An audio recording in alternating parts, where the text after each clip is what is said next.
ერთ-ერთი ესე ვთქვათ პირი, რომელსაც ესე ვთქვათ მიესაჯა,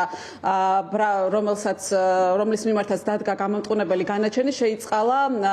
პრეზიდენტმა სალომე ზურაბიშვილმა და უნდა აღინიშნოს, რომ გიორგი ოკმელაშვილის შემთხვევაში და სხვა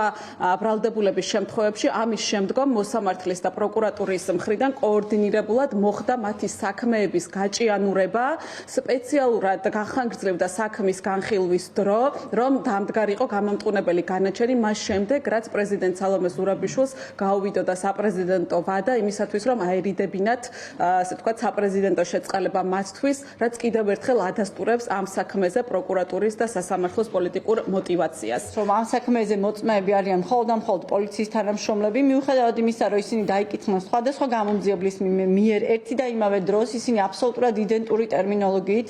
იდენტური მახასიათებლებით აღწერენ როგორც გარემოებებს, ასევე თავად ბრალდებულს გიორგი ოკმელაშვილს. აღსანიშნავია ისიც, რომ წინააღმდეგობა საგამოძიებო მოქმედებების ოქმებში